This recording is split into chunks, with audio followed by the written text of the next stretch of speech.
everyone, welcome back to Sunny Live Show. Thank you so much guys for tuning in. I'm here to update you of what is going to happen on Gqeberha, the Empire, from the 12th to the 16th of August 2024 on Monday. Ntando proposes a future that makes everyone feels hate.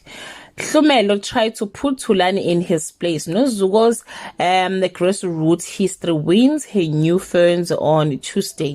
Thulani finds himself conflicted when his success renders a new legal dealings. Nontle finds herself unable to come to terms with her new age on Wednesday. Thulani rejects Mxolisi's offer, but he is not one to give up easily. Nontle and Maflower and Matilda are dismayed when they discover that they are all stuck in the dating game on Thursday. A surprise walk through Nozuko's door. Vuyokazi's victory is short-lived. Nontle hopes and dream for her future seems almost impossible on Friday. Nontle's birthday is met with challenges. Hlumelo and Thulani butt heads. Hlumelo needs to tie up the Xolani situation once and for all. Well guys, this is all I have for today. You can leave your comment below and share your opinion. Bye.